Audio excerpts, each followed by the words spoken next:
Hey everyone, I'm Andy Petronic, and this is the Whole Life Challenge podcast. It's the place we connect with extraordinary people, ones who think differently, who have risen to the top of their field, who have vast knowledge, experience, and insights to share, as well as incredible stories to tell. They are also the ones who have figured out a way to take their life's experience and turn it into something that truly makes a difference in the world for others. These are their stories.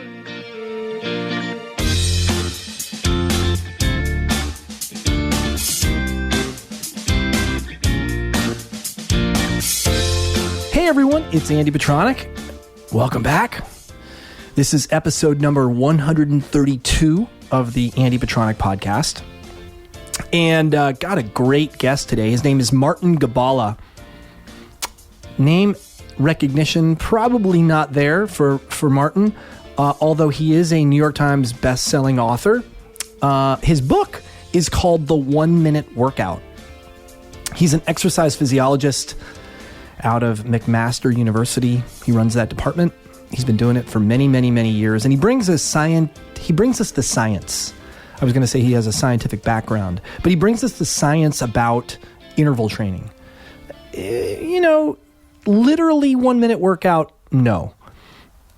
Effectively a 1 minute workout, he gives us a framework where that is entirely possible, which can lead to, if you do it 3 to 4 times a week in his protocol, will give you the same sort of results that doing 150 minutes a week or 50 minutes 3 times a week will give you of long, slow distance, like endurance, typical endurance training. So it's a highly efficient method of working out.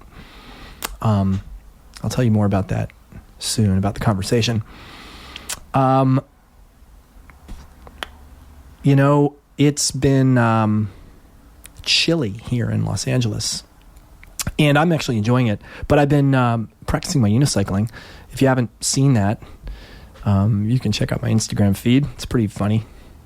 It's a practice in persistence, and I'm getting a little bit better. But just wanted to mention that. And I've got a website, andypetronic.com. If you want more Andy or more of my newsletter, really, it's really a place for you to subscribe to my newsletter.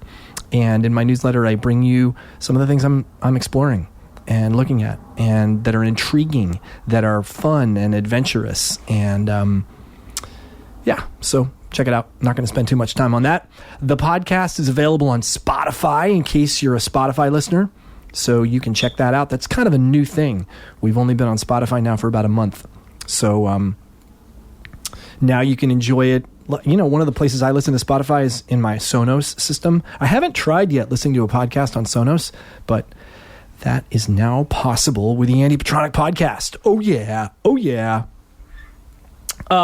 And this episode is brought to you as consistently now for the last 8 weeks, and will be now, I believe, for quite some time, The Good Kitchen.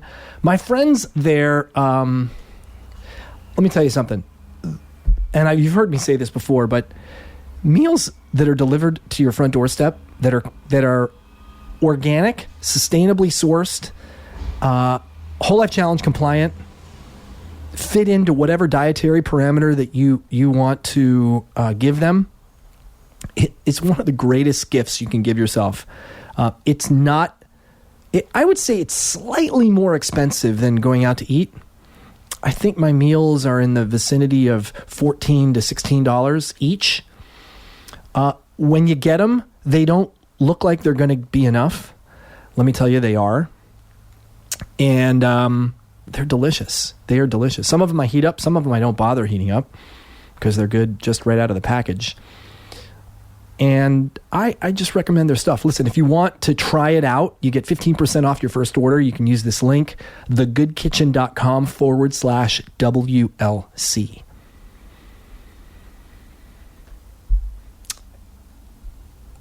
Let's get to the fan of the week.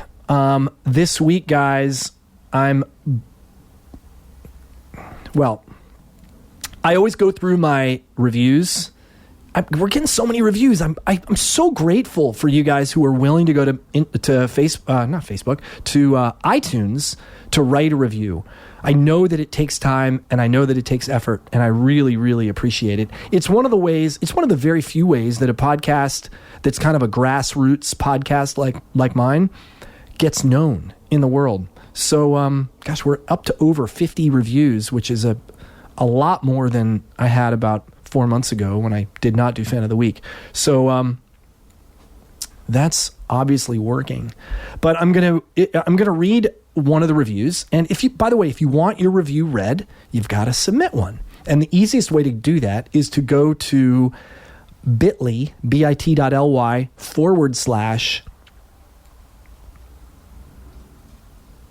Andy Petronic podcast. I almost said the old one, which was WLC podcast. But it's bit.ly, bit.ly / Andy Petronic podcast. And please rate it, review it. Yeah, hopefully it's going to be a 4 or 5 star rating. Fingers crossed.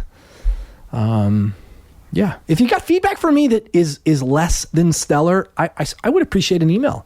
Send it to me at podcast@wholelifechallenge.com. And I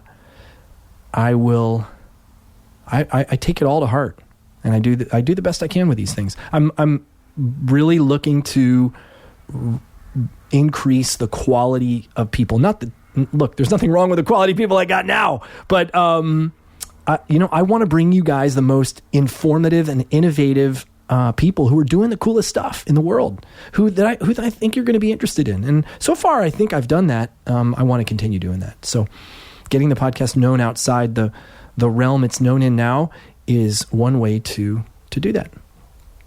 The fan of the week this week is Jess Antes.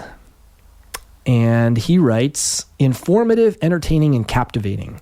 This is my 3rd time doing the Whole Life Challenge, but for some reason I've deprived myself of listening to the podcast.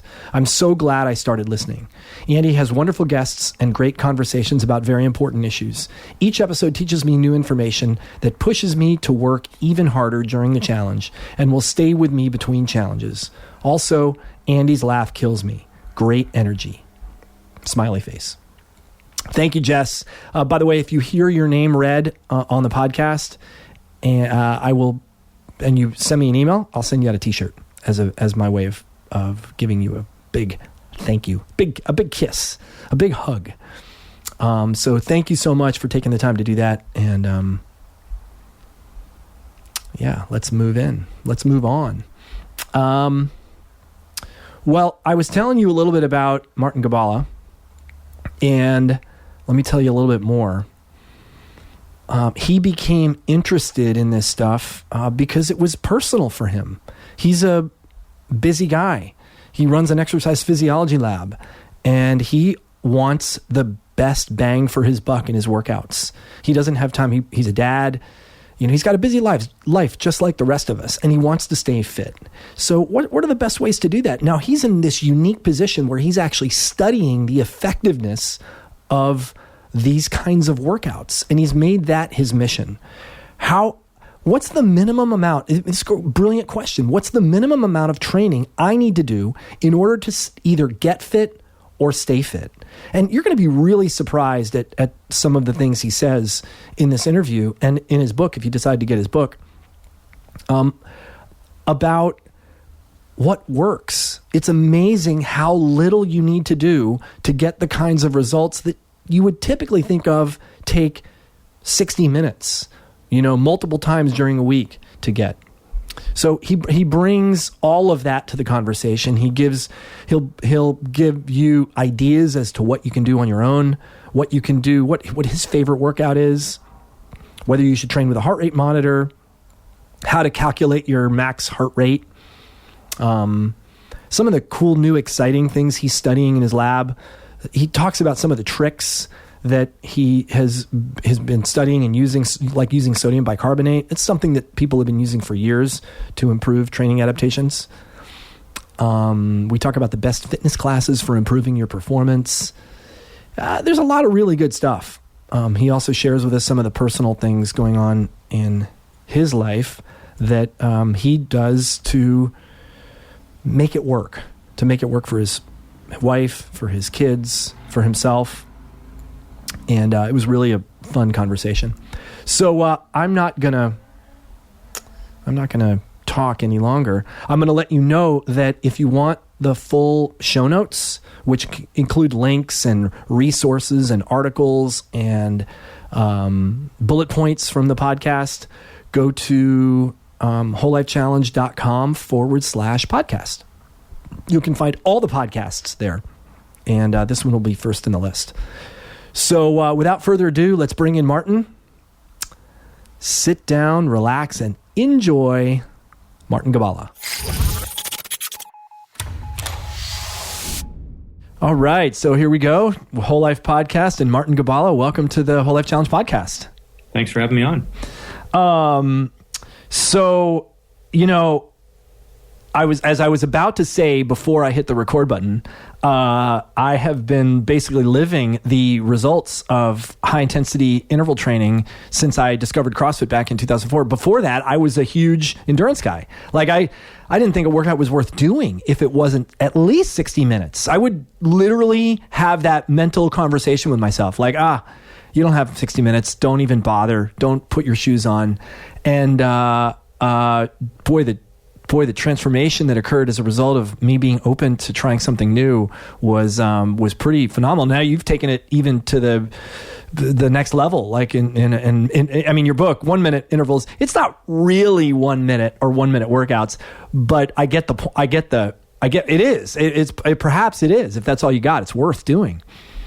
Yeah, I guess you bring up a couple of points, and that's, why are people exercising? Why are they training? What's the specific goal that influences things? But, I wrote the book really to try and convey the science, the tremendous science out there about time-efficient exercise training. And that's, of course, partly because the number one cited barrier that people have for not being active is lack of time. And even today, just average people will still have that notion in their head. If I don't have 45 minutes or 60 minutes, I'm just going to blow it off because it's not worth it. Yep. And so clearly, you can get in quality workouts in just a couple of minutes. That's not to say that's the only or best way to train. Certainly, if you're an ultra endurance athlete, of course, and I'm sure we'll get into some of this. But suffice to say, everything old is new again. Athletes have been training this way for more than a century. And so in some ways we're learning relearning lessons from the past. Yeah, no, and this is really more, I didn't really mean to kind of dive into that topic so much. I was really just kind of acknowledging the fact that you brought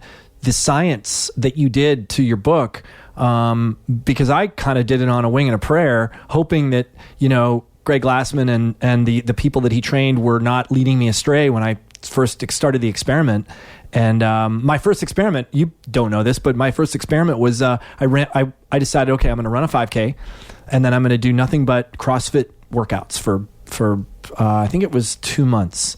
And my mileage dropped from, I don't know, I was running probably 15 miles. No, probably like 30 to 35 miles a week. And I was riding my bike probably 100 miles a week. And I just stopped. And I just did these ridiculously short workouts. A lot of skill practice. So they were longer than, 10 minutes or 20 minutes. But I went back and ran the 5K at the end of that 2 months, and I had dropped 2.5 minutes off my time. And I was like, wow, what is this? I need to do more of this. And I immediately went up and worked with Coach Glassman, and I became a CrossFit zealot and opened up CrossFit LA, and the rest is history. But one of the papers that I always show my students, it's published in the Journal of Applied Physiology, and the title is, I'm paraphrasing, but explosive strength training enhances 5-kilometer running speed. Wow. And it's exactly that point that, right. This resistance exercise, short CrossFit style training can be widely applied and can be very effective for quote unquote endurance type activities. Yeah. It's interesting because it's not just, it doesn't solve everything. I mean, there's a lot of mental things that being able to go out and run a 10K or a half marathon or a marathon, you won't solve those things, the mental toughness that it takes to keep going for 3 hours in a 10-minute workout. Go ahead. Sorry. I often get the question, could you run a marathon only by using short, hard intervals? And my standard response is, you can. I don't know that you would run the best marathon that you have in you. Right. And that's, of course, because training is so complex. If you look at elite athletes and coaches, endurance athletes and coaches, they're still recommending a traditional 80-20 mix of 80% traditional approach, 20% intervals. But I think for a lot of average individuals, or if you're trying to compete at the elite level, but you're also an average individual who has a family and a working life and everything like that, I think that mix can change quite dramatically. And there's obviously lots of evidence around people who train very successfully only a few hours. In the book, we tell the story of classic endurance athletes who won Olympic gold medals, training almost exclusively using short, hard intervals. The famous Czech Diabetics, who won Olympic medals, training in that manner. Yeah. I mean, it's interesting because when I was doing endurance and I would do 20% of my workouts, this is back when I was doing all my high mileage, and I would do probably 2 workouts a week that were at the track. They were my shortest workouts, and they were my most feared. Like I absolutely despised them because I knew how deep I was going to have to go into my mental toughness and my reserves to survive. And that doesn't mean that that's what you have to do when you do interval training. But that for me that was required because I was at that level. Right. I don't want to digress into cliches, but it's the old make your hard days hard and your easy days easy, right? Make sure you're recovering properly. But when you're doing your hard interval days, make sure you're doing them hard. Now, again, that's not to say that everyone needs to train interval training that way. But certainly if you're an athlete, that's the way to do it. Yeah. And I it's funny now, I've had to actually dial that back some on purpose because I can wind myself up into I can really crush myself in a way that doesn't serve my community, my family, my life. I can't walk for 4 days because I'm so sore from the brutality of what that can do. But part of that is because I'm capable of that. And, many people they can't really generate that kind of intensity because they just don't have the experience. Yeah, in some ways it's the opposite of, when we're dealing with average individuals, especially people who are deconditioned, they're afraid of intervals, right? And if you look at people at the other end of the spectrum, yourself, for example, you know what it's like pushing yourself hard, especially when you're very young. And, unfortunately, as we age, we do that and we start, breaking down tendons and things like that. So, but, again, that's, I think, where you can apply some of the principles of interval training and you can utilize less weight-bearing intervals, rowing, cycling, things like that to try and boost and maintain your cardio, and then limiting the hard intervals if you're a runner on the track. But, again, it's classic cross-training, some of the things that you're certainly well-versed in, but it's being smart in how you apply this type of training most effectively given your own situation. Well, I think it's fascinating how you kind of discovered this sector of I shouldn't say unknown because, like you said, people have been training this way for hundreds of years, but you kind of rediscovered it. Would you tell the story and how you kind of got going down this path? Yeah, sure. And I think rediscovered is the perfect way to describe it. So, I'm an exercise physiologist. I'm trained as a muscle physiologist, so I have an interest in how skeletal muscle adapts to the stress of exercise.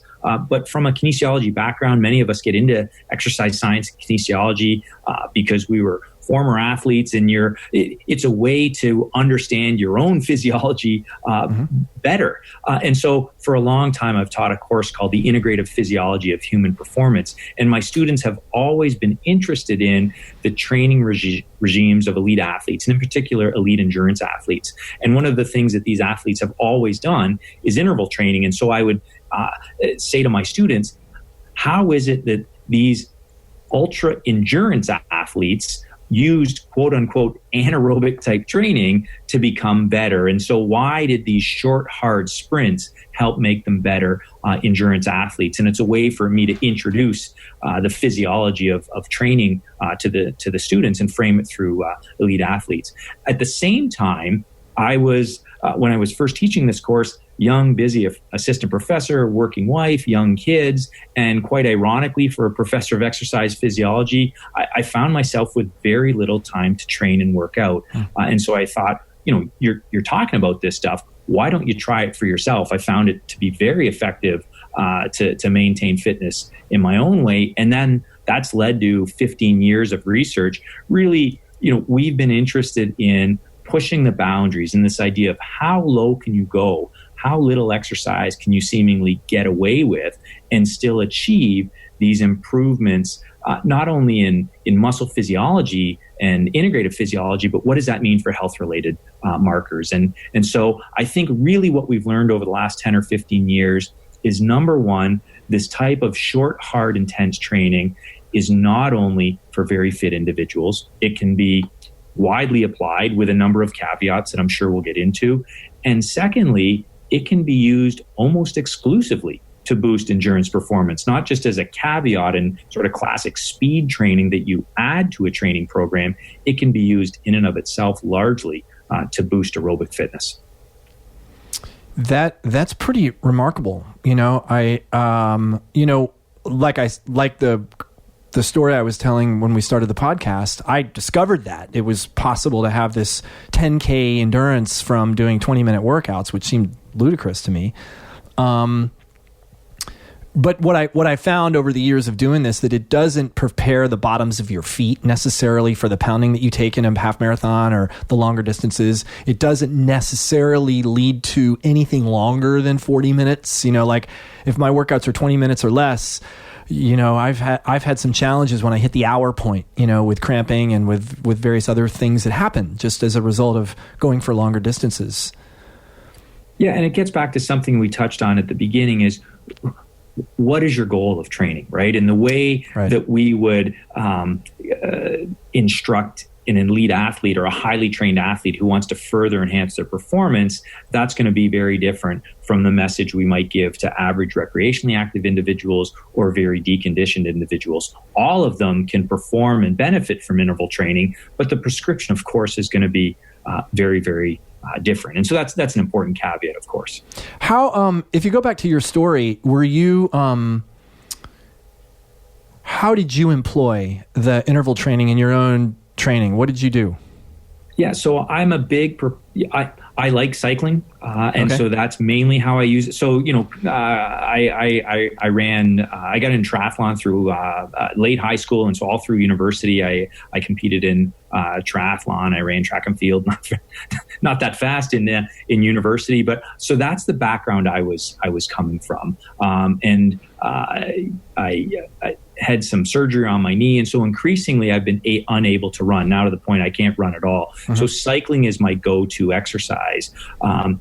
Outdoors in the summer, cross-training, things like that on the bike, cyclocross, but in long Canadian winters, it's indoors. And I hate getting on the bike and riding for an hour or 90 minutes at a continuous pace. And so I found intervals to be a way not only to mean I had to spend less time on the bike, but the workouts would go by faster. And so personally, that just resonated with me. And certainly it's been a way for me to maintain my own fitness. I hit the 50 mark later this year. It's just been extremely effective that way, and it's worked for me. Now, how did you figure out the right intervals to do? Because there's such a variety. You could do a 20-minute interval, you could do a 10-minute interval, you could do a 5-minute interval, you could do a 1-minute interval, you could do a 10-second interval.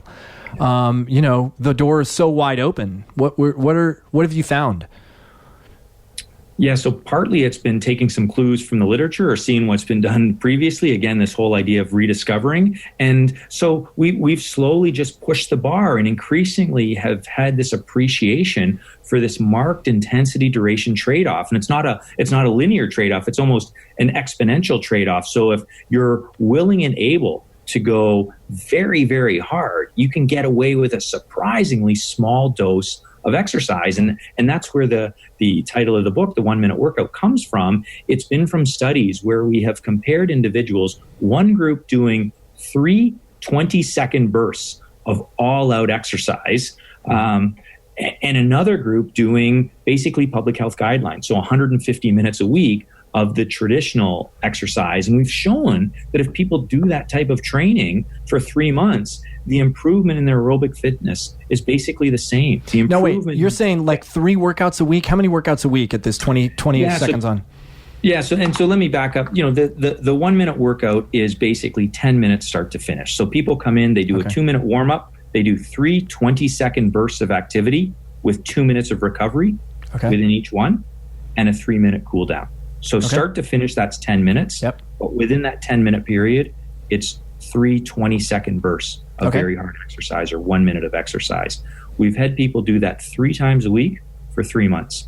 Now, how do you define, well, I know what hard intensity is, but there, different machines that you might use, cardio machines that you might use for getting that intensity are very different. Like you take an Airdyne or a an air bike, or a rowing ergometer, or a treadmill, or a spin bike.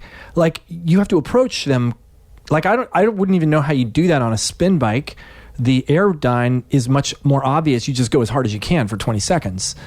Yeah, that would be the best example. Or the other way that I'll explain it, because the bike we use in the lab, it's a specialized bike. It's slightly different, but you can imagine on a life cycle, for example, or a number of these bikes, setting it on the highest workload setting you have, where you can still turn the wheel. Exactly.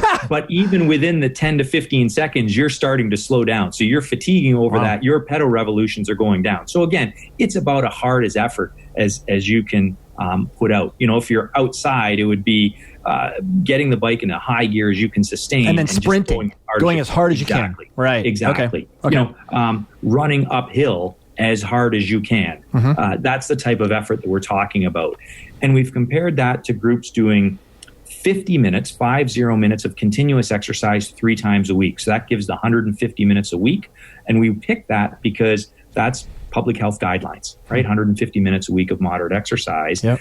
Again, after 3 months, the improvement that we see in cardiorespiratory fitness, so cardio health, as we objectively measure with a VO2 max test, changes in the subject's muscles. So we take biopsies and we look at cellular components of their muscles, and health-related measures, things like insulin sensitivity, all improved on average to the same extent in both groups. That's unbelievable. And so it's a dramatic illustration of the potency of intervals. Again, not to suggest that that's the way that everyone should train, or you should exclusively train that way. These are proof of concept studies, but it's bringing scientific objective evidence to inform the discussion. And, again, going back to one of the points you made earlier, in some regards, some personal trainers, informed personal trainers, however you want to express that, have intuitively known this or have recognized this, but they haven't been able to explain why, or they haven't been able to point to a body of science that says,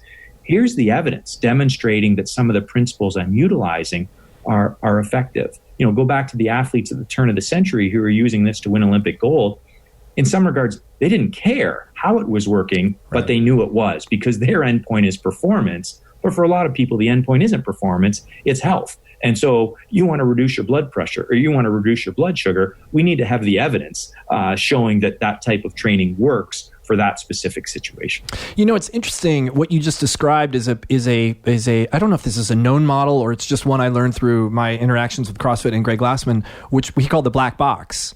You have input into this black box, and then you have an output. And does anybody really know what's happening inside the black box? Does it really matter? That was really the question. Does it really matter? If you're getting the results you want, now you could say that if you're destroying yourself in the process, it does matter, but that would look different on the output, right? It would. So it's just an interesting way of looking at things. It is, I think for the athlete, in some respects, you can say it doesn't matter, because at the end of the day, performance is a variable that you're worried about. Yep. But I think you would want to at least have some surrogate markers of what's happening inside the box. This nebulous concept of overtraining, we can at least have some indexes that we monitor to try and say, is this, where are we pushing this to the point where it starts to become negative? So I think we want to understand the box at least a little bit. And certainly from a health-related performance measure, we want to know what's going on in the box. And if we ever, I'm often asked, well, why aren't intervals in the public health guidelines? And the answer is because we don't have the level of scientific evidence that we would need to show that, for example, if you do many years of interval training, the chances of you dying is less, or your chance of getting cardiovascular disease is less. And so that type of evidence requires us to look inside the black box, really understand what's going on. The other analogy that I'll use is interval training. It's a bit like the pharmaceutical industry. So the public health guidelines are a bit like the long-established drug of choice. We have robust evidence of various sorts that says if people do guideline exercise, 150 minutes a week for a prolonged period of time, we know that will boost their fitness level. We know that that's associated with a lower risk of dying, a lower risk of developing type 2 diabetes and cardiovascular disease. We just don't have that long-term robust evidence when it comes to interval training. And I think that's where the field is going. So it's a bit like interval training. It's the new drug on the market. It's showing a lot of promise in early phase trials, but we don't have the grade A evidence that we would require, certainly how it stacks up against traditional training in all of the metrics that are required to say, you know what, you can do 150 minutes a week of moderate, 75 minutes of vigorous, or maybe 15 minutes of high intensity intervals, and you're going to expect the same benefits. Right. Well, it's interesting you say that because, as I've gotten older, I can't afford to throw myself against the wall as hard as I can and see if I don't break anything like I used to be able to do. And so I've been more interested in what can I do, and then what can I supplement with so that I still feel good at the end of the day and I don't either injure myself or, rupture something or am sore for 5 days and not able to really function in life.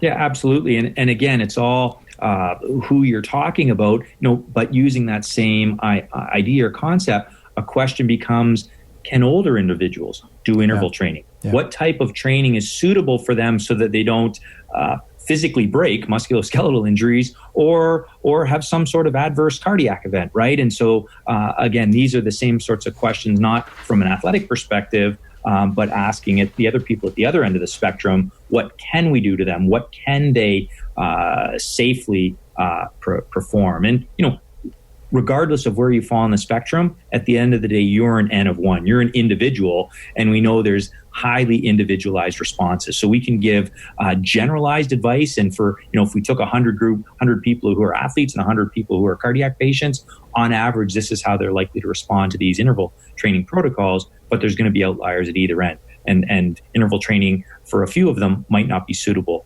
at all. And that's why, of course, it's a boring message, but see your physician before you start or change your exercise regime. It's still standard advice that we give everybody because especially as we age, are there those silent underlying factors that may put you at risk? Now, we would argue the greater risk to your health is just staying on the couch all day rather than doing any sort of exercise. But again, it speaks to this idea of individualized responses, individualized risk assessment.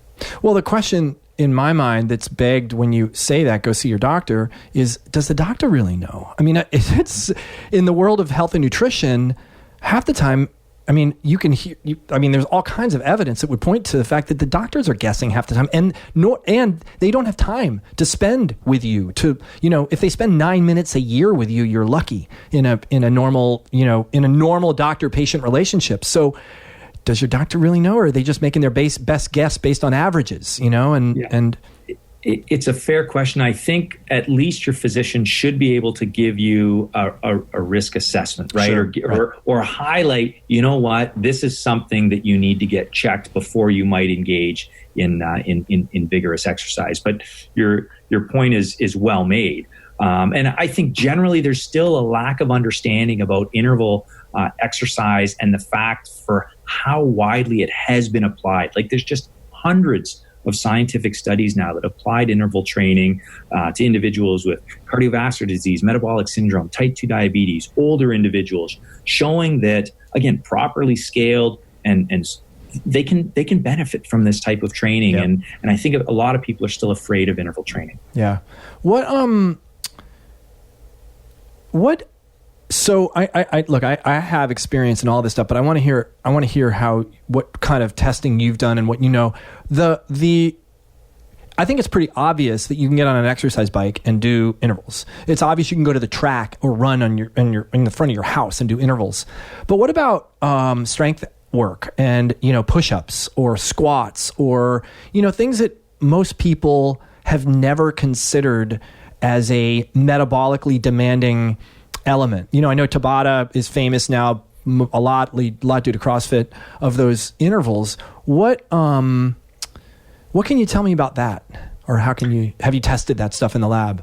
Yeah, interval training can certainly be applied in a body weight style manner. Now, the adaptations are going to be different. If we utilize traditional cardio style training, bike, rowing, erg, running outside, that's mainly going to develop the cardiovascular system. If you apply interval exercise in a resistance training manner, so traditional calisthenic type style training, it's almost like a hybrid. I call them hotel room workouts, right? Sort of the burpees, push-ups, things like that. I have a series called my living room workout series, and you can use them in your hotel room, your living room, Exactly. I think they're a good middle of the ground or middle of the road rather, and there is published evidence showing that type of training, you can get some strength gains and hypertrophy, not to the extent if you do traditional heavy weightlifting exercise, but you're also going to boost your aerobic fitness, not to the extent if you just did straight cardio. But I think, again, it's a great hybrid style of training. And so, again, in translating this message, not for, I'm sure for a lot of your listeners or certainly for yourself, but a message to people is change your mindset that exercise and activity, it doesn't necessarily mean changing into spandex, going to the gym. You can apply these principles in your everyday life without specialized equipment, do it anywhere and benefit from it. You mentioned Tabata. It's interesting. If you go back to the original Tabata paper, it was basically cycling intervals. It was the classic 8 by 20 second exercise with 10 seconds of recovery, 4 minutes in total. But the way Tabata is traditionally applied, it's whole body resistance type exercise, and that has actually not been studied that much. But there are a few papers recently that have utilized it in that manner and shown that yes, you can boost fitness and aerobic capacity. Again, it's this great hybrid style of training. So the muscular endurance that you get as a result of doing a Tabata style or any kind of interval workout is real. That's a real adaptation.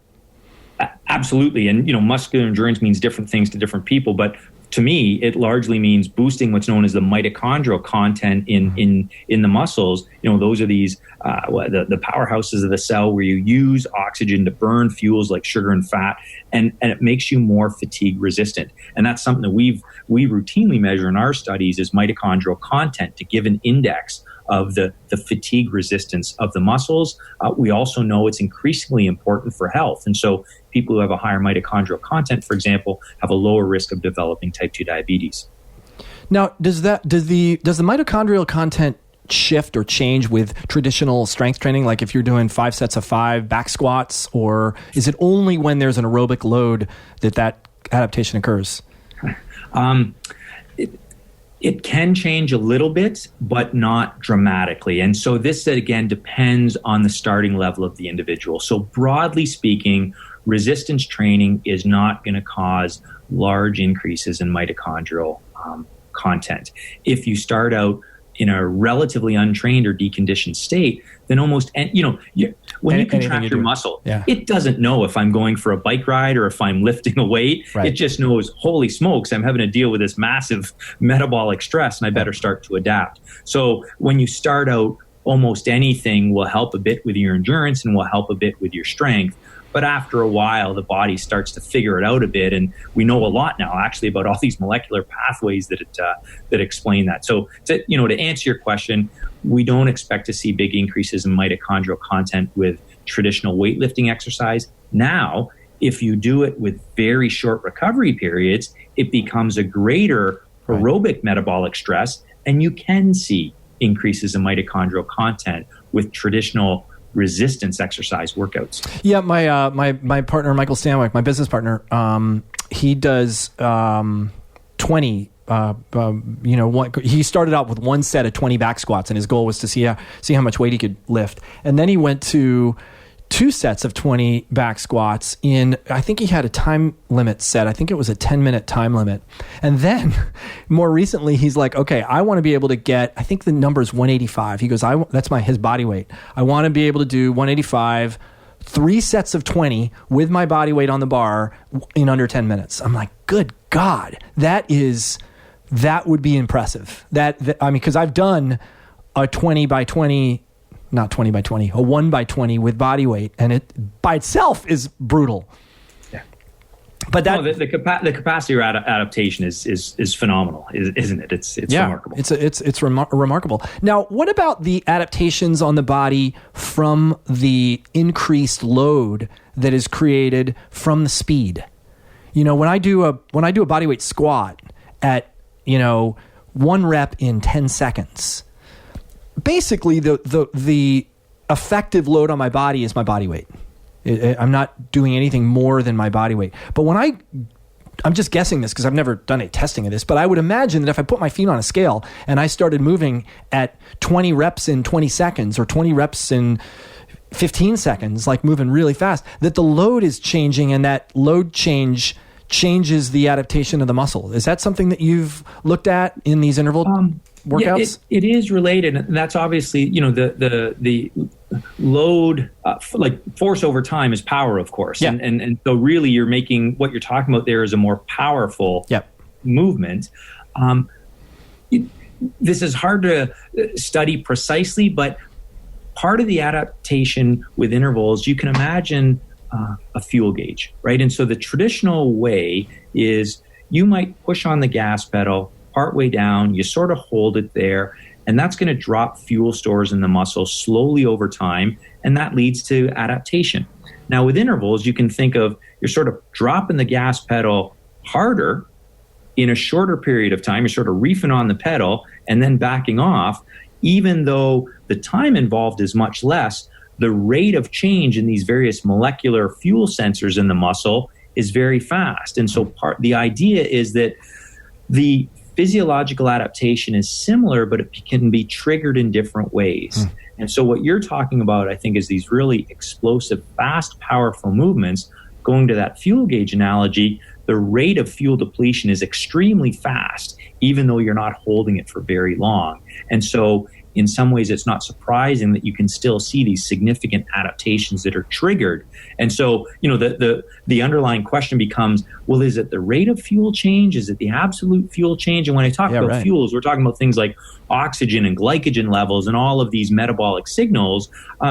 That's what keeps me fascinated from a basic biological standpoint. And what we do in our lab right now is we use all of these various perturbations, and we can study literally these molecular signaling pathways. How do they change with acute exercise? Well, if we do that repeatedly over time, what sort of adaptation does that lead to?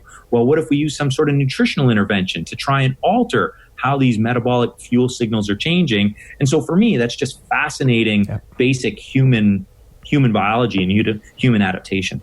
Yeah, I mean, the thing that I've discovered is if I do push-ups, and let's say I set 100 as my number that I want to hit, and I just give myself, I'm sitting in front of the television at night, I'm like, okay, I haven't worked out today, I'll do 100 push-ups, and I do them slowly. I'll do, 5 a minute. Let's just pick a number. 5 a minute for how long? However long that takes. Or I say, okay, how fast can I do 100 push-ups? On one hand, I'm working out for longer, which, some people would say, well, hey, did a 10-minute workout or 15-minute workout. Great. On the other hand, the adaptation that I experience, or the pain that I experience from doing 100 push-ups as fast as I possibly can, is so much different. I mean, I'm crippled. Oh, I could be. Maybe 100's not enough, or maybe it's 200. Whatever the number is, but if I do them fast and get to a point where I can only do like 2 at a time because my muscles are so wiped out, the difference in effectiveness, or at least, in my mind, I have coupled DOMS with delayed onset muscle soreness with effectiveness. Maybe that's not true, but the difference is dramatic, and so, so what's... Yeah, I think when, really at the end of the day, what you're trying to do, you want to recruit as many muscle fibers as you can. You want to stress them as much as you can. And so what you're talking about there is recruiting these muscle fibers very, very quickly by giving very little recovery and doing it hard as you can, or allowing longer periods of recovery.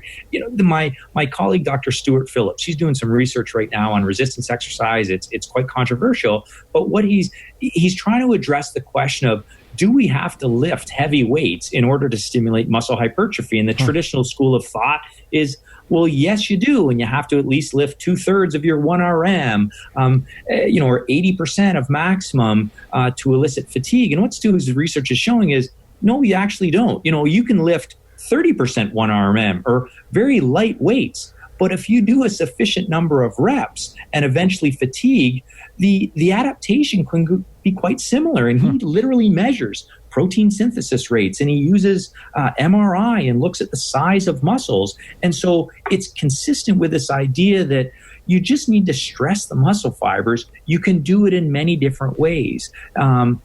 Now, for the traditional approach works because you're using heavy weights, recruiting these muscle fibers quickly, and you're sort of getting to the to the finish line faster because you're starting with these heavy loads. But you could get to a similar place by using lighter weights, but you're doing many, many more repetitions. It just takes a longer period of time to recruit the muscle fibers. Now, there's lots of caveats there. It's not to say that, that's the only way that people should train, but there's a lot of application there in rehabilitation settings and, getting older individuals maybe to lift lighter weights, or the whole blood flow restricted training that's hot in some circles right now. All of it fundamentally relates back to, how are we stressing these muscle fibers? Yeah, and I think that people shouldn't hear that and say, well, I never should lift heavy weights. Here's the thing that, you don't get when you do that is you don't get practice at lifting things that you're uncomfortable lifting. And that's what we're called upon to do all the time as human beings. I mean, you go to your mom's house and she's got a box for you to pick up, and you go to the airport and you got to pick up your suitcase and stick it in the overhead compartment. And, being comfortable, I wouldn't necessarily say maybe you're not doing 10 reps of lifting your suitcase over your head, but, lifting a 40-pound dead weight like a 5-gallon jug of water, is a very, very functional and useful thing that if all you're doing is picking up 3-pound dumbbells and trying to do, hundreds of reps to get the same benefit, you're just not. Absolutely. Nor do you know about the connective tissue adaptations and all of these other adaptations as well. And so it comes back to this thing. All things being equal, a varied approach to fitness is always going to be best. Challenge it's a bit like investing, right? Yeah, you might hit a home run by picking one stock, but you're probably better spreading it out a little bit. And we know over the long term, that gives you the best gains. Now, if you're time pressed, which a lot of us are, then I think going towards those shorter, harder workouts is best for you, and it's certainly an extremely efficient way to train, which then allows you to do lots of other things with your time. Now, there are a lot of ways that this 1-minute workout can manifest in somebody's life. How do you help people pick where to begin? Is the 10-minute the right, not 10 minutes of working out, but the 20 seconds on, 2 minutes off, repeated 3 times in 10 minutes.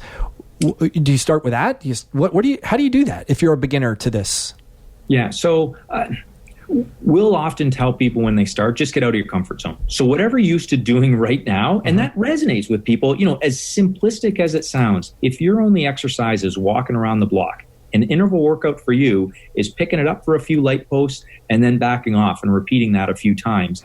That sounds very simplistic, but there's even evidence to show that in people with type 2 diabetes, interval walking, just gently picking up the pace and then backing off, is better for them at boosting their fitness, enhancing their body composition, and improving their blood sugar control. So that's an interval workout for them. If we have, an average individual who comes, we typically, we want to be smart and you want to build into it a little bit. And so we're not recommending the 1-minute workout when people first start. And in the book, we outline a number of different protocols, the key being all based on science. So, a favorite of mine is one we call the 10 by 1, which is 10 1-minute efforts with 1 minute of recovery. It's easy for people to remember. It's 20 minutes start to finish, so relatively time efficient. And it's been a workout that we've widely applied to people with diabetes and young, healthy, fit individuals as well. And it's one that seems to be generally well tolerated in that people's subjective feelings about the workout, it sort of hits that middle ground, so sort of sweet spot, if you will. And then we build from there. If on those days when you're time pressed, now that you're used to intervals and what it's like, then push it, right? And go to the 1 minute workouts or the Tabatas or some of these more intense protocols. But, we obviously don't want a beginner who's just starting out extremely sedentary to suggest that they should just be jumping on a bike and pedaling their hearts out.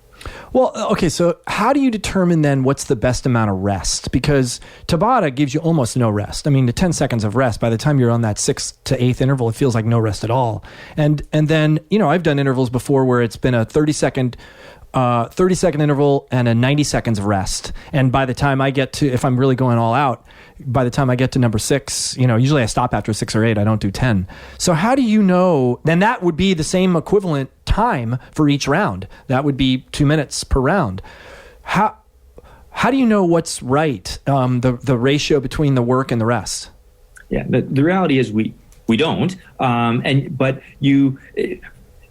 you start somewhere with an individual, and often we'll start with how much time do you have available, right? So let's say you got half an hour, yep. And you're starting out, and slowly what we're going to do is increase the actual time you're spent exercising and reduce the recovery periods to a point, and then we're going to actually increase the absolute intensity that you're working at. So there's lots of ways to do this, but we'll often start with what time do you have available. Let's start with, say, 5 intervals, and we're going to get in 5 intervals of 2 minutes or whatever you can sustain. And then as you start to progress, we're going to reduce the time. The other point is we're learning. Is it easier? Or sorry to interrupt, but I don't want to lose this.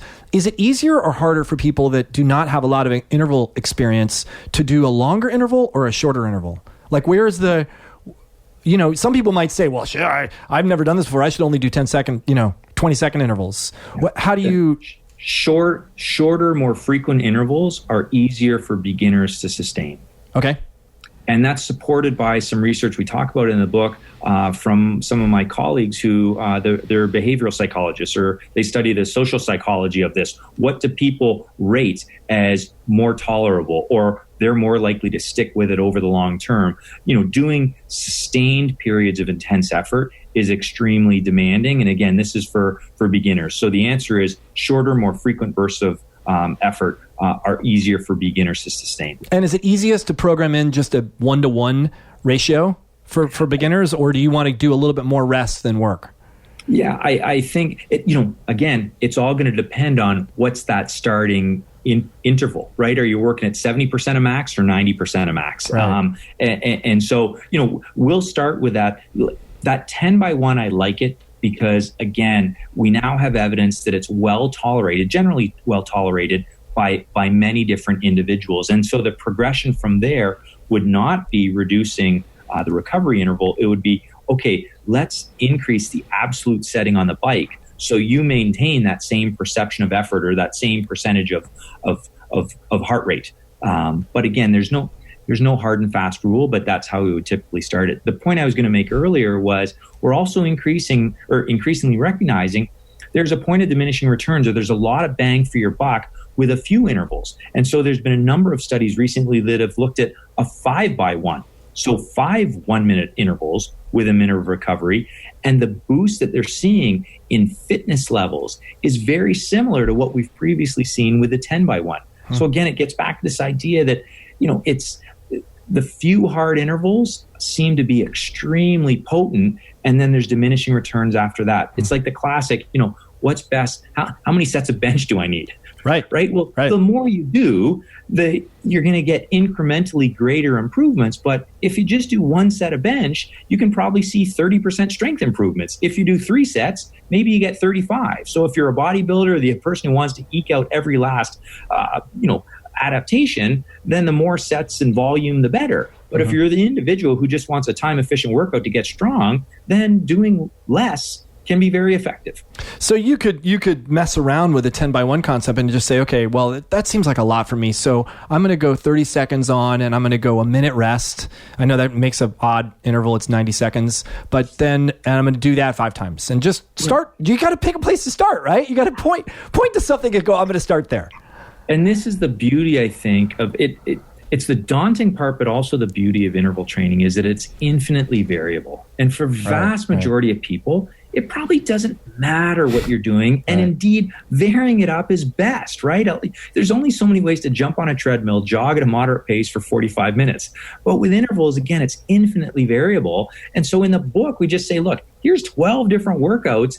Pick one that might resonate with you, but vary it up, right? The sky's the limit there. Yeah, I think sometimes, and look, I'm speaking actually from experience, sometimes I don't want that many options. Like options become a negative. They get in my way because I have to make decisions, and I've been making decisions all day long. So just tell me what to do and let me just do it. And then that's one of the beauties of CrossFit. I could show up to the gym with a workout sitting in front of me. I really don't know where it came from or why I'm doing it, but that's the workout of the day, and it alleviated any decision making.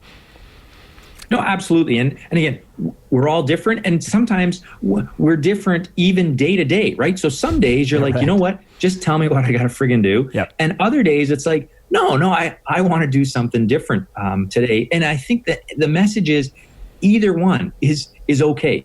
And again, in the book, what we're trying to do is here's some examples. So you can pick this, do it, 3 times a week for 6 or 12 weeks and know that you're going to improve your cardiorespiratory fitness or this marker is going to improve.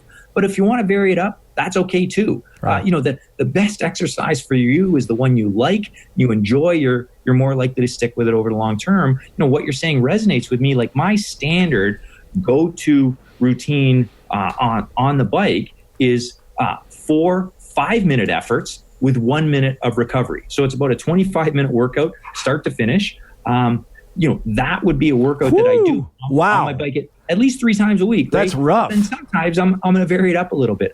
I like that because, for boosting and maintaining cardiorespiratory fitness, there's evidence to suggest that 3 to 5 minute range, so repeated hard intervals of 3 to 5 minutes is very effective. And so that's something, again, it's just sort of one of those go-to standard workouts that I like and I keep coming back to. But some days you're going to vary it up, but I know I can just get on the bike and almost shut my mind off.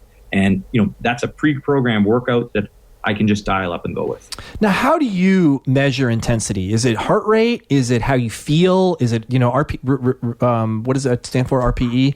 Ratings of perceived exertion. Yeah, that's right. Yeah, it's a mix. So when I train intervals on my bike in my basement, I'm always wearing a heart rate monitor. I know about where I am, but I also know that the power output settings that I dial in will put me there. So, typically I'm dialing a power output setting, knowing in my head, like unless I'm extremely detrained, I haven't done anything for a while, or, conversely, if I've had a few good weeks, maybe I'll boost it a little bit. But I like to train with a heart rate monitor. But I know if I go to a hotel and I've forgotten my heart rate strap or whatever, I know just through my own perception of effort about where I am. So again, it's highly individualized. I think, and it comes with experience. Yeah, exactly. But having some, again, you talk to the experts out there. For some individuals, that feedback, that objective feedback, is extremely motivating for them, and they want to know exactly where they are. And for other individuals, it's demotivating. You look at the science around wearing Fitbits or wearing activity monitors. For some people, it's actually, like I say, demotivating, or they go, oh my God, that's only the number of steps that I got in. So again, you have to know yourself a little bit. Yeah. I do think though, having some sort of objective check, so you know whether you're trending positive, trending negative, or at least trending water is important. And maybe that just means if I dial it to 15 setting and cycle for 20 minutes and I feel like this, I know I'm in the right spot. Yeah, or if I feel worse, my perception of effort is higher, I know something's up. Maybe that means I'm sick and I haven't been sleeping well, or maybe it means I haven't been coming to the gym as much as I should, and I got to dial it back up a little bit. But some objective marker in the sand, I think, is important. Now speak a little bit about 220 minus your age, because it's a number that has been thrown around for many, many, many years. I used to race with a woman who, when she got on the bike, she was a professional cyclist, and we started adventure racing together. And we would be on a training ride. I remember the first time this happened. We're on a training ride. We're all wearing heart rate monitors, and I looked down at her wrist, just because on the bike you're looking around. I don't know. I just was passing the time, and I looked down on her wrist, and it showed it was like 205, and we're just cruising, and I'm like, Stephanie, I think your heart rate monitor is broken, or it was, there's something really wrong here. Are you okay? And if you did the calculation, 220 minus your age, she'd be 15 years old, and she was 30 years old, and where'd that come from, and why do we still use it? Why is it still the standard? So it's a good predictor on average. So if we took 100 people and they were all 40 years old, on average, and then we tested maximal heart rate in that group of 100 people, on average, we'd come out around 180. So 220 minus your age. But within that group, there's going to be marked variability. And so there's something statistically we call the standard deviation. Yeah. But basically, if let's continue. Is that like the analogy. width? That's the width of the bell curve, basically, right? It is. It's the variability around that. So, the standard deviation for maximal heart rate is around 10 beats per minute. So using, basically about 2/3 of those people would fall around 180 beats per minute, plus or minus 10. So most people would fall somewhere between 170 and 190. But we would have some outliers whose maximal heart rate is as low as 160 or as high as 200 in that group of 40-year-olds. And there would be a few individuals, a few percentages on the tail end of that. So they'd actually have maximal heart rates less than 160 or above 200, even though they're 40 years old. And so the problem with 220 minus your age is, while it's okay as an average for a group, it can markedly over or underestimate actual heart rate for a given individual. And so then if you just take averages, someone may be massively overtraining and a workout is completely unsuited for them, or it might be a walk in the park because it's actually underestimating what they actually should be doing. So I think it speaks to the need to have an idea of what your own true maximal heart rate is. And then the question is, well, how do I do that? At the end of a progressive VO2 max test in our laboratory, we would get there. But for, an individual, if you go out and run 300-400s around a track with very short recovery as hard as you can pretty much bet that near the end of that, you're getting towards your maximal if you can even make it on the third one. Right? Or, so you just want to know you're pushing yourself to a point where your cardiovascular system is taxed maximally. That obviously takes a tough push from the head as well. But point being, it's something that ideally, if you're serious about training, you really should have an idea of what your own maximal heart rate is. Once you know that, you can be very prescriptive in terms of dial-in workloads for yourself. There's something known as the Conan formula, which is the idea of maximal heart rate minus resting heart rate. This idea of heart rate reserve. So if you're 40, your maximal heart rate is 180, and your resting heart rate is 60 beats per minute. Your heart rate reserve is 120 beats. That's the difference between your resting heart rate and your maximum. And then you can take percentages of heart rate reserve and really individualize training quite accurately. How important, now that we're on the topic of heart rate, how important is the resting heart rate number in terms of knowing how fit you are? It's funny because I've been at various stages of fitness in my career, and I really have never seen a drop. I mean, I'm down on a good night. I wear a Oura ring, and on a good night it'll be down at like 52. My absolute lowest it measured average is like 57, 58. I've never really been below that. I mean, that's really kind of where it stands. And a lot of people would say, "Wow, you're not, either you're not elite or you're not." Like, what is that? I mean, obviously, I'm just being very subjectively judgmental. What does it mean? Does it mean anything other than the fact that my heart is just my heart, and that's what it's doing? Yeah, partly it's individual. And, I would suggest that, someone who's down around 50, 55 for resting heart rate, nothing wrong with that. Not too shabby at all. Right. I mean, I'm comparing myself to people who are at 37 or, like crazy low. Like, what? How's that possible? At some point it's going to be dependent on your individual heart size. Because really, why does your resting heart rate get lower when you're more fit? Well, obviously it's because your heart's become a better, stronger pump. Every time it contracts, it squirts out a little bit more blood with each beat. So it has to contract fewer times in order to sustain you at rest.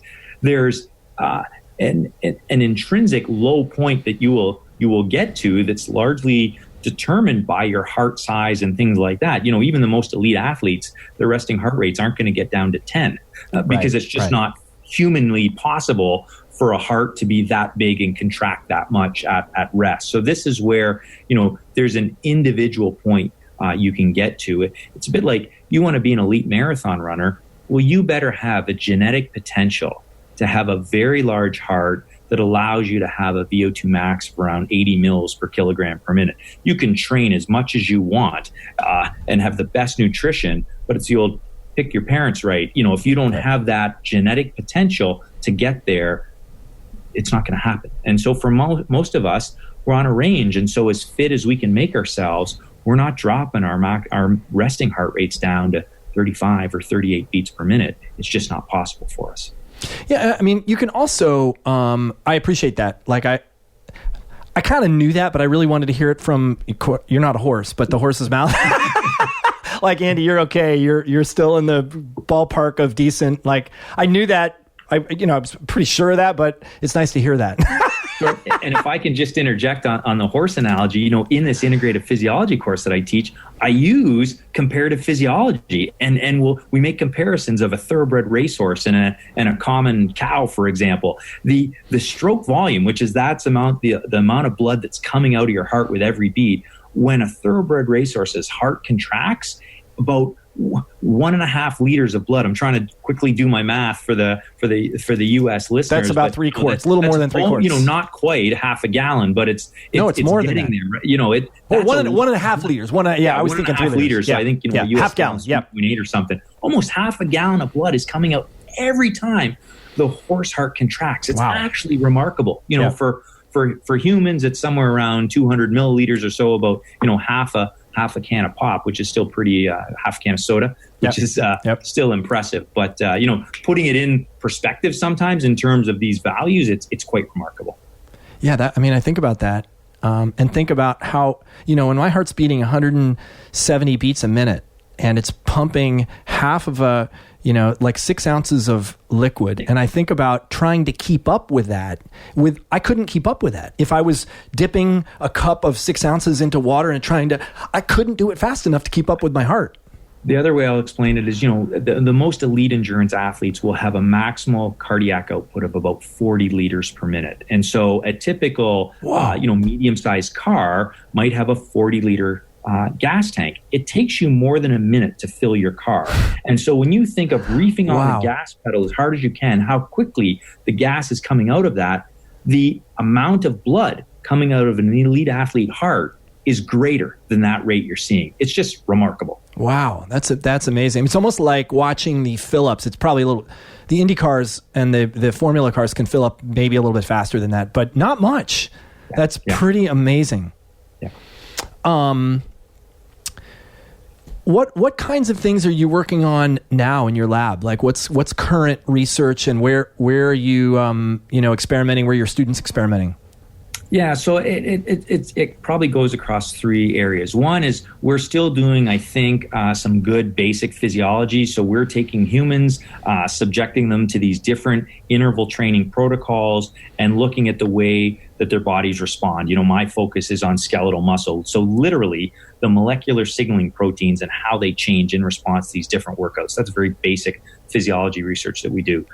We're also doing applied studies. So I mentioned some of the work on people with diabetes. Mm-hmm. So one of the studies we just completed is doing a variation on the 1-minute workout, but on stairs. So basically asking the question, can these people with type 2 diabetes, first of all, do this type of vigorous interval training? And can they do it in a way that's very practical, and they might be able to do it in their own home? So if they just, rapidly ascend and descend a single flight of stairs of their home, does that boost their fitness? Does that change their insulin sensitivity and the way that they control their blood sugar? So that would be an example of some very applied studies that we're doing where the focus is on health-related outcomes that are relevant to individuals, but in a way that doesn't mean they have to necessarily go to the gym, for example. And then we're doing some studies where we're trying to alter the adaptive response, and often we do that through nutrition. So, for example, sodium bicarbonate. It's a classic ergogenic aid that middle distance runners will use, or athletes that partake in sports. It's like baking soda, right? Just baking soda? Baking soda, exactly. We're using baking soda to manipulate the adaptive response, and there's some really cool studies there. Or we'll have subjects train in a glycogen-depleted state, or we'll have them train in the fed versus fasted state. So do they eat breakfast in the morning or not? And try and look at, does that influence the adaptive response? And so I think the broad takeaway is there's some subtle effects of nutrition. Exercise is sort of the big hammer, but you can manipulate some of these adaptations through nutrition What's as well. What's the sodium bicarbonate piece? So basically the idea there is that when you do very intense exercise, the pH is changing within the muscle and within the blood. And so bicarbonate is a buffer. And so if you give, why it helps athletes in intense exercise is you're sort of artificially alkalizing the blood, or basically providing this buffer so that when they do the exercise, the pH drop either is slower or they're able to do more exercise before the pH drops to levels that start to interfere with muscle contraction. And so that's why it works for athletes. What it's appearing is there's sort of an optimal pH within the muscle to lead to adaptation. And so if we give bicarbonate, some of these molecular signals change to a different extent. And there's some really cool work in animals showing if you give bicarbonate to rats and you make them do interval training, you can actually change their mitochondria. So these are some of the questions we're asking in humans is, can we alter adaptation through nutritional manipulation? Have you experimented yourself with, is it as simple as sticking some baking soda in your water and going for it? Or like drinking it before you work out or during a workout? Or it is. The way that we do it is we're using just baking soda. We put it in capsules, and there's been a lot of work now, a lot of applied work to know sort of the optimal dosage and when you provide it, because often baking soda can, if you give it too much, it's it causes gastrointestinal distress. So we're using sort of these well-established supplementation protocols. That's a nice way to say it. Athletes will puke if they take too much of it. It's not very conducive to intensive exercise. Your muscle pH may be okay, but your stomach pH isn't doing too well. Right, totally. So guys, if you're listening to this podcast and think you can experiment with sodium bicarbonate, have a bucket nearby. Another one, Beta-Alanine, right? Big supplement out there right now. Works by altering buffering capacity in a different way. But there's some, there very few supplements and ergogenic aids actually work. But the ones that do, you can use as tools to study adaptation. It makes it quite interesting, I think. I just spoke with Dr. Jason Fung for the podcast, who's a big intermittent fasting guy. He's a nephrologist who uses intermittent fasting with his overweight clients and to some pretty amazing results. I'm curious what you found, or if you found anything yet in the training in a fasted state versus non-fasted. I've been experimenting myself with fasting from, I stop eating at about 8 o'clock at night, and then I won't eat again except for some fat that I put in my morning coffee until after a workout at like 2 o'clock, 1:30. I usually work out around noon. So I'll do my workout from 12 to 1 or 1:30, and then boom, I eat. I find that I do pretty well, but I don't know if that's just because it's me or if that's a normal thing. Or do you have any kind of results in that area yet? Yeah, I do think there's some cool research out there. So we've done a few. The studies are limited. We see some acute effects. So basically, if I had you fast or not fast in the morning and then have you train in the afternoon, your acute exercise response might be slightly different. But then when we have people train, we don't see that translate into longer term adaptations. So either the effects are so small that they don't really sum up over time, and that might be the people, the nature of the athletes we're studying that, which were sort of average recreationally active college students. A former student of mine, Dr. John Little, who's now at the University of British Columbia, he's doing some studies using carbohydrate restriction and type 2 diabetics. So carbohydrate restriction, intermittent fasting, plus interval training in individuals with type 2 diabetes. And his hypothesis, much like some of the other work you alluded to, would suggest that this is a very beneficial strategy. So I think there is a benefit to a fed-fasted cycle. If you look at the research, it goes all the way back to it's conserved all the way through flies. And so this idea of having a defined period of fasting every day, I think 12 hours for most people is very hard to achieve, but a more realistic 10-hour fast is achievable for a lot of people. And I think the evidence would suggest that, generally speaking, the health outcomes are better when people follow a protocol like that. I mean, it's funny you say 10 hours. That means basically not eating from 8 p.m. until 6 a.m. Right. I mean, that doesn't seem too hard to me, but maybe that's unique. I don't know if that's unique or not. It's hard for me to make it till noon unless I have a workout. Then the workout, I'm fine, as long as I work out. But, that's interesting. Yeah, I had the opportunity to listen to him speak and then just chatted after an individual named Sachin Panda, who works out of California, doing some really cool stuff on this. And he was the one who made the point that, for average individuals, 10 hours is probably more realistic, but even that can really confer some health benefits. It's the dinner and done adage, right? Which is, often people follow that for weight control and that, but probably part of the benefit is this idea that you have this prolonged period of relatively prolonged period of fasting, that it can be beneficial. Yeah, right. What so if you're, and I guess you can use whatever example you want, your own or the people that you've worked with or seen over the years, is how do you navigate the waters between interval training and not interval training? Like, how do you manage that in your own life, or how do people that you've seen that do this well navigate those waters? Yeah, so I'll use me personally first. So personally, almost all of my cardio training is interval based. So that's not to say I don't like to go for a walk in the woods with my dog, but probably the benefits of that activity for me are more the fact that maybe I'm walking with my wife on a nice day through the woods, getting fresh air. It's more the mental benefit and all of these things that we benefit from when we're physically active. When it comes to how I train almost exclusively using interval training. Okay. And that's because I find it very efficient for, in my life. Like a lot of us, I'm, busy, time pressed. And so almost all of my training is that way. The exception would be as I start to cycle more in the summer, in that it's probably still interval based, but I'll go for the 2-hour ride outside in the summer. So that works for me. I think for lots of other people, it's just so highly individualized. And I think that's why sprinkling interval training into their workouts and maybe replacing some of their more, and where are people starting from? Are people starting from an active lifestyle, but generally not doing intervals either because they don't like it or they've never thought about it? They're suggesting that they should just totally train and only adopt intervals. It's not going to work for them, right? If they're the athlete, I think the evidence is very good that sprinkling some intervals into their training, so replacing a portion of their training with intervals, is going to enhance their performance wherever they are on the athletic spectrum.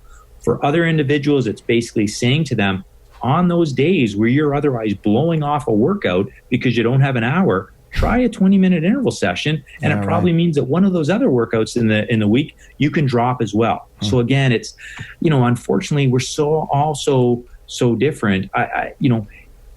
There's lots of talk now: is interval training a viable public health strategy? And it's really it's really a vigorous debate. Some people would suggest, and I would call this a traditional school of thought, interval training will fail as a public health strategy because exercise that's deemed more intense, more vigorous, above lactate threshold, people don't like it. It hurts. It's an uncomfortable way of training, sure. And so they're unlikely to do it.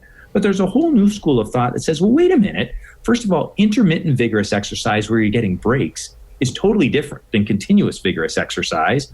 And there's lots of evidence now that people actually rate this type of exercise higher, or a number of them enjoy this type of training and are more than willing to trade off this temporary discomfort for the fact that they can get away with less of it. And so I think rather than trying to demonize one form of training or the other, demonize traditional cardio or demonize interval training, I think both can serve a place. The more menu choices we give people, the better. The more exercise options to choose from, the better. We're both clearly highly committed exercisers. We already do it, right? Right. It makes us feel good. We know it's good for us. We'll do it. But that's not the vast majority of the people that are out there. And so just the more exercise options we can give them to select from and show that it's grounded in good science, the better. Do you find that a typical spinning class is enough, has enough? And it's probably not. None of the spinning classes I've ever taken. We just got a Peloton for Christmas in our house. Actually, I got it for my wife, but I'm using it now too. Typical spinning class has a lot of intervals. Of various length, varying degrees. They don't seem to have a rhyme to reason. They don't seem to have a real strategy behind them. The instructor very often will say, okay, we're in the warm up, and then suddenly they throw an interval in the warm up, and then we're in the cool down, and then they do an interval in the cool. What are those okay too? I mean, is basically you're saying that's just another version of interval training? Yeah. So again, I think it's a bit like the generic mutual fund, right? It's probably going to provide some benefit for you. Is it the optimal program for you? Don't know. Probably not. Probably if you individualized it more. And it goes back to that earlier question of, an issue with spin classes in general is, so the instructors at the front, they're shouting out, okay, give me an 8 out of 10 this interval. No one's really checking. No, right. And unless you know what's your actual maximal heart rate and you're measuring your heart rate and actually, I know my max heart rate's 200. I'm at 160 here. I know I'm at an 8 out of 10. Right. Some people are mailing it in and some people are just killing themselves on the warm-up. And so that's where I think we can start to tailor it a little better, get a little smarter, having some objective markers of where we are, you're going to benefit more. There's programs out there that are tailing their interval training to percentage of maximal heart rate, and everyone sees their heart rate on display. Yeah, like Orange Theory. Orange Theory does that. Yep. Right. Yep. And so in some ways, I think that's an advance because they're at least objectively measuring this, but it doesn't mean that training at 83 or 84% of the maximal heart rate is optimal for everybody. Right. So right. So I guess your very specific answer is it depends. and again, it's a wishy-washy answer. But it's the truth. Like say this is the best one for you. I hope the answer is liberating. So if you're the elite athlete that is training for a very specific event, we're going to tailor every workout, every session that you do very, very precisely. But that's the rare individual. Right. For the vast majority of us, you want to get better at whatever you're doing, or you want to race better at the 10K on the weekend. But probably the best approach for you is to just vary it up, because we don't actually know what would be the best one for you. And you don't have access to elite coaches and biomechanists who can study everything and have a fairly informed opinion of what's likely to be best for you. I still tell my students, every Olympic champion is still an N of one. They're an experiment of one. Mm-hmm. If they would have trained in a slightly different way, would the world record be a little faster, or would they be the bronze medalist? We don't know. Right. And so we can make very good educated guesses. And I say the colloquial, the collective we. I'm not working at the coalface of elite athlete competition. We still don't know scientifically precisely the best way to train athletes. And so that's why for the elite coaches, it's still a blend of art and science. Mm-hmm. They have a good understanding of the physiology, but there's still a lot of, this is my gut feel, or I think today we're going to push a little more. We're going to do this workout. We're going to do that workout. But there's still an element of guessing, I think, there a little bit. there's a lot of informed, strategy, but there's always that element of luck and things like that. Well, and then there's the psychology element, that you touch on in your book, but to some people, doing high intensity intervals, being efficient, it sounds like the greatest thing in the world, and to other people, that sounds actually horrendous. Like, I'd rather just go for 45 minutes and just kind of cruise through. And, exactly. If you want to do that 3 days a week, get your 150 minutes in, you're going to get the same effect as somebody that does it for 10 minutes of intervals, and you like it, great. You got to do what supports your own life and supports your psychology. Absolutely. Do what works for you. And for those folks that are only this is where I think the mindset of the people that try to demonize intervals have it wrong, because then you're restricting the exercise options available to people. And you're perpetuating that mindset. If I don't have 45 minutes or an hour to work out, I'm not going to do it, I guess. And then they're going to get worse. Yeah, that to me is a big one. I mean, you don't need 45 minutes to an hour to get a good workout. And I mean, in the Whole Life Challenge, the prescription every day is do 10 minutes a day. And look, I'm even happy if you don't do intervals for those 10 minutes. Just do something for 10 minutes, Consistency's better. Again, we're talking to the converted here, right? But just moving from that, the most out of shape level into the next 20%, just getting out of the bottom 20% is extremely beneficial in terms of improvement in mortality, improvement in terms of morbidity, your risk of developing many different conditions. If we could just get people to move and do something to get out of that lower level and just boost their fitness a little bit, you do the math in terms of healthcare savings and all of this. It's just immense. And so it doesn't matter what people do. Just get doing something, and we're all going to be better off. I just want to switch gears a little bit for the last couple minutes that I've got you on the show. What gets you up in the morning? I mean, I can already tell that you're very excited about this topic. What is it when your life is said and done, what do you hope to have accomplished? What's your legacy? The most important for me is that I was a good husband and father, hopefully. And so as much as, science affords an amazing journey, you get up every day is going to be a little different in terms of what we're studying in the lab. Of course, like all of us, there are elements of any job that are, not great, whether that's the administrative part or, dealing with student complaints and things like that. There's all little things like that. But the nice thing with science is you literally can ask questions that you're interested in. So I come to my lab and what question are we studying, right? And we chase wherever we want to go. But at the end of the day, it's still not the most important thing in my life. And the most important thing for my life is my family, my kids. And so, when they, you talk about, resume virtues and tombstone virtues, right? Right. At the end of the day, the tombstone ones, it's probably not that, hey, he spent a few more hours in the lab and published one more scientific paper. It's, how are his kids doing? How are his family doing? Things like that. So, I don't want to, overstate that, but that is the most important thing for me. And that's the most important thing in my life. I like that distinction, tombstone virtues versus resume virtues. I've never heard it put that way before. So that's really cool. Too many of us say, well, and we all get wrapped up in this, of course. You worry about the resume ones a little bit too much, but at the end of the day, it's the tombstone ones that probably count. They really matter, right? So knowing that, how do you make decisions in your day-to-day life as to kind of what to do next? Or, the question is always, how do you achieve balance? I hate that question, but it certainly fits into this category. Yeah, I think one of the reasons why personally I've come to value interval exercise is the time efficiency. And so by carving out less I have my workouts in my calendar, right? And that way I know I'm not going to miss them.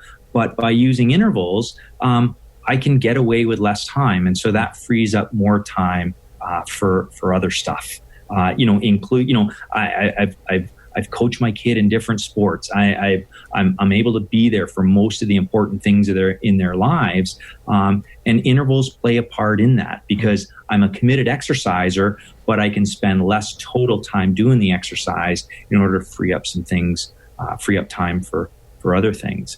I am unfortunately one of those people that eat my lunch at my desk most days. I know in my head that's probably not the best thing. And there's evidence that if we take those breaks and you spend the lunchtime with your colleagues in that can enhance overall well-being in that. But for me, it's a choice of, you know what, if I'm doing that, it would be great to sit in that lunchroom for 45 minutes and chat with everybody, but that's 45 minutes I'm going to take away from somewhere else. And so I still obviously try to interact with my colleagues and do some things and have the odd walking meeting in that. But, that's a specific decision I'm making that, again, is trying to free up this time that you can spend somewhere else. I'm not a big social media person. I'm not personally, I don't have a Facebook account. I am on Twitter professionally, but that is something that I also try to manage the amount of time that I'm spending online, because again, even ironically, a professor of exercise physiology, I still spend a lot of time sitting at my desk on my computer, right? And so if I can take some steps to reduce that non-essential screen time, I try to do that. Right. What are some of the habits you practice daily to help keep yourself, in addition to exercise, because obviously that's you are one of the converted. What else do you do over the course of your day to kind of keep things working the way they need to work to support the things you want to do in your life?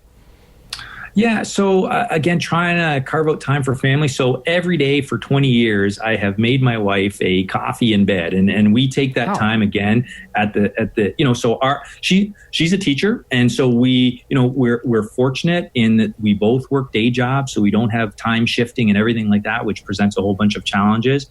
But our days start by me going down, getting the coffees, bringing it up, and we got 10 or 15 minutes in the morning that we're just, chatting about the days and stuff like that. And I think so that would be something else that I do try to protect. Family meal times, still generally important. Our kids were both hockey players, and up here in Canada we have rep hockey, which is a little bit higher level of hockey. Is there anything but hockey up there in Canada? I mean, come on. What else? What other sport? What other sport would they play? Point being, there's lots of things that pull you away. And even despite that, I'm proud of the fact that still, we have 2 teenagers now, probably 5 nights out of the week, we're still eating dinner as a family. Wow. So that would be something that we try to protect, right? Mm-hmm. And I do that, yes, because I know it's good for us as a family, but it's something that I like to try and do as well. And so those would be examples of sort of decisions that you're making. They become habits, but it's important. And I guess the last one would be trying to control the amount of times that your kids are on devices than that, right? And so we try to model things a little bit. We have the downstairs table where everybody's cell phone goes at the end of the night, right? And we try to model that behavior. I could easily be dragging the phone upstairs and on it, but we don't want our kids to be doing that. And so if we don't want them with their phones all night buzzing, we got to try and model that behavior. So, we're hardly perfect. There's obviously lots of days that all of that becomes a challenge, but those would be a few things that we, or at least I guess I try to adopt in my own life to try to provide a sense of balance. Are there rules that you applied to your kids as they moved into the electronic age around use of phones and stuff, that is anything more than just the table at night, or like not at the dinner table or anything like that? Yeah. So, because we've heard the ones not at the dinner table, not in the bedroom, right? And so certainly at the dinner table, we try not to have phones. But it's interesting because even that, it's a slippery slope, right? So increasingly, as you're consuming news on devices, right? So you could be on your device reading the New York Times, or which is that's not wasting time, if you will, in traditional sense. Or my kids increasingly are getting homework assignments electronically, or they log into the school website, or they're using their calculator. And so sometimes you get hookered a little bit there. But we generally try to not have devices at the table, and we generally try to keep them out of rooms. And again, we try to model that behavior. Sorry, to go to your point, have the rules changed? Now the kids are 14 and 16, and since they were young, when do you allow them to have a device? And so the older one was probably behind his friends a little bit, right? Because other ones were getting them sooner. Conversely, our younger one, he probably got devices earlier than when some of his friends who are otherwise only children are the oldest children. So you're influenced a little bit. it's so tough because this is how kids communicate now. They have to engage in that space, but you still try to put some limits on that. And so early on, we knew their passwords. And even that, when I was growing up, we talked on the phone all the time. It wasn't like I was worried about my parents listening in on my phone conversations. And so you don't necessarily want to be looking at all your kids' texts and that. You got to allow them to be individuals. So again, just that, I guess, early when they were really young, it was that threat that, you know what, we know the passwords, we can check in and know what you're doing. Increasingly, as they get older, we're not going to do that, right? And they know that. You just, like any parent, you just hope that when the time comes for them to make an important decision, they make the right one. And you hope you get lucky a little bit. Yeah, it's amazing. I think that if you let yourself get manipulated or wagged by the fear of that, like just sitting with, I have a 10-year-old son, and just sitting with the notion that at any moment in time he could make a bad decision, and it'll be more so when he drives a car or when he's partying with his friends or whatever. It's enough to debilitate you as a parent, because you got that little love energy floating out, that little satellite that is going to do its own thing. And man, it's tough. Yeah, absolutely. When we did a dumb thing, maybe the town knew about it for a little bit, and then everyone moved on. There certainly was no historical record that kept it there for forever.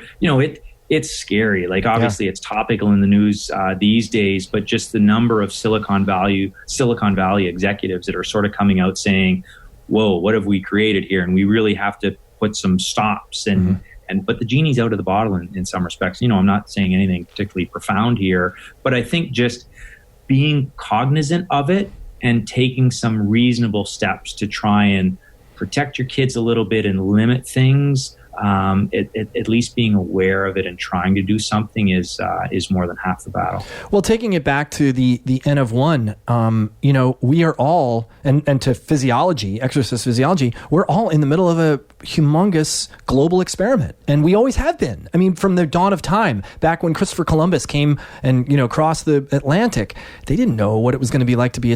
Scurvy, they learned what scurvy was when they stuck people on a boat and gave them no access to citrus fruits for 3 months. And a lot of people died in the process, How did we first learn some things were poisonous and you don't eat those berries? Well, unfortunately, someone tried them and it didn't work out so well. Right.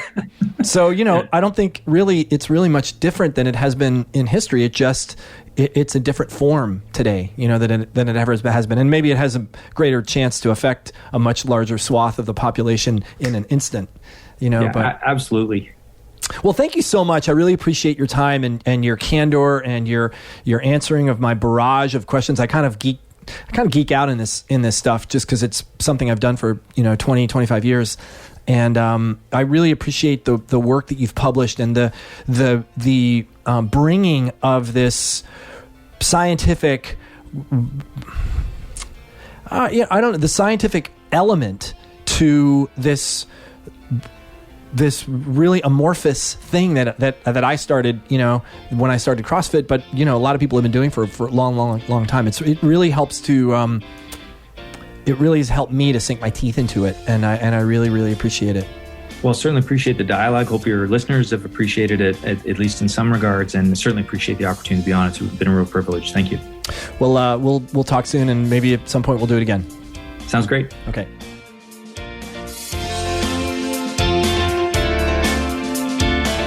The Whole Life Podcast is produced by our podcast team, Winslow Jenkins, Becca Borowski, and Ernie Hurtado.